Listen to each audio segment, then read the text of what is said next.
হে viewers, আসসালামু আলাইকুম। আরেকটি নতুন আচারের রেসিপি দেখার জন্য সবাইকে স্বাগতম। আর আজকে আমার রেসিপিটি হচ্ছে শুকনো বড়ইয়ের টক ঝাল মিষ্টি আচার। চলুন তাহলে দেখে আসা যাক টক ঝাল এই মিষ্টি আচারের রেসিপিটি। এখানে শুকনো বড়ইয়ের আচার বানানোর জন্য আমি শুকনো বড়ই নিয়ে নিচ্ছি আধা কেজি পরিমাণ। এখানে আমি আধা কেজি বড়ইয়ের সাথে 1.5 কাপ পরিমাণ পানি মিশিয়ে সেদ্ধ করে নিয়েছি। এখানে বড়ইগুলো সেদ্ধ হয়ে গেলে পুরো বড়ইটাকে আমি ম্যাশ করে নিব। এবার আমি একটি প্যানে 10-12টার মতো শুকনো মরিচ মচমচে করে ভেজে নিব।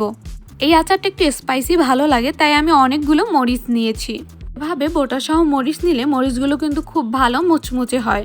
তো এখন কিন্তু আমার মরিচগুলো ভালোভাবে ভাজা হয়ে গেছে। আর আমি এভাবে চিলি ফ্লেক্স বানিয়ে নিয়েছি। এ পর্যায়ে ম্যাশ করে রাখা বড়ইটাকে আমি চুলোতে দিয়ে দিলাম। সেদ্ধ করার সময় বড়ইর গায়ে যে পানিটা ছিল এটা আমি এখন জাল করে শুকিয়ে নিব। এতে করে আচারটা অনেক দিন ভালো থাকবে আর ফাঙ্গাস পড়বে না। 2 থেকে 3 মিনিট জাল করে নিলেই হবে। এরপর আমি দিয়ে দিলাম আধা কাপের মতো সরিষার তেল। আচারের স্বাদের জন্য মূলত সরিষার তেলই ব্যবহার করা হয়। অন্য সব আচারের মতো এই আচারে সবগুলো উপকরণ একসাথে দিব না। একটি উপকরণ দিয়ে প্রত্যেকবার আলাদা আলাদাভাবে ভালোভাবে মিশিয়ে নিব। এ পর্যায়ে আমি দিয়ে দিচ্ছি 1 কাপ পরিমাণ আখের গুড়। আপনারা চাইলে কিন্তু এখানে চিনিও ব্যবহার করতে পারেন। আবারও একবার ভালোভাবে সব উপকরণগুলোকে মিশিয়ে নিচ্ছি। এই আচারটি বানানো কিন্তু খুবই সহজ এবং হাতের কাছে থাকা উপকরণ দিয়েই কিন্তু বানাতে পারবেন এবং বাসায় বানালেই বুঝতে পারবেন এই আচারটি কতটা স্বাদ হয়। এ পর্যায়ে বিট লবণ দিয়ে দিচ্ছি আমি 1 চা চামচের মতো। আবারও সবগুলো উপকরণ 3 থেকে 4 মিনিটের মতো ভালোভাবে মিশিয়ে নিব। এখানে বিট লবণটা দেওয়া হয়েছে মূলত আচারের স্বাদটা বাড়ানোর জন্য। দেখতে পাচ্ছেন নিশ্চয়ই আচারের সুন্দর একটা কালার চলে আসছে। এ পর্যায়ে আমি তেলে রাখা মরিচের গুঁড়ো বা চিলি ফ্লেক্সগুলোকে দিয়ে দিচ্ছি।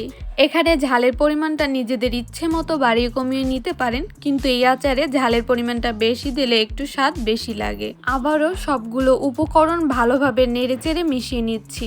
এ পর্যায়ে খেয়াল রাখতে হবে যেন আচারটা নিচে লেগে না যায়। এ পর্যায়ে আমি দিয়ে দিচ্ছি 1 টেবিল চামচের মতো 5 ফোড়নের গুঁড়া। আবারও নেড়ে চেড়ে 5 ফোড়নটাকে ভালোভাবে মিশিয়ে নিচ্ছি। এখানে আমি 5 ফোড়নটাকে প্রথমে তেলে তারপরে পাটায় গুঁড়ো করে নিয়েছিলাম। আচারের ফ্লেভারটা কিন্তু এই 5 ফোড়ন দেওয়ার পরেই খুব ভালোভাবে পাওয়া যায়।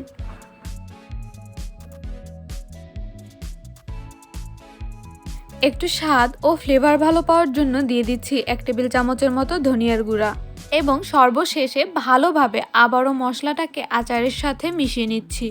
আপনারা যদি 1 বছরের বেশি আচারটাকে সংরক্ষণ করতে চান তাহলে এ পর্যায়ে 1/4 কাপের মতো দিয়ে দিতে পারেন ভিনেগার। আর ভিনেগার ছাড়াই এই আচারটি 2 থেকে 3 মাসের মতো ভালো থাকবে। আর ফ্রিজে রেখে এই আচারটি বহু বছর সংরক্ষণ করা যায়। দেখতে পেলেন তো কতটা সহজ বড়ইয়ের আচার বানানো। অবশ্যই বাসায় বানিয়ে কমেন্ট করে জানাবেন কেমন হলো। আমার এই রেসিপিটি যদি ভালো লেগে থাকে প্লিজ আমার চ্যানেলের সাথেই থাকবেন। আজকের মতো বিদায় নিচ্ছি। আল্লাহ হাফেজ।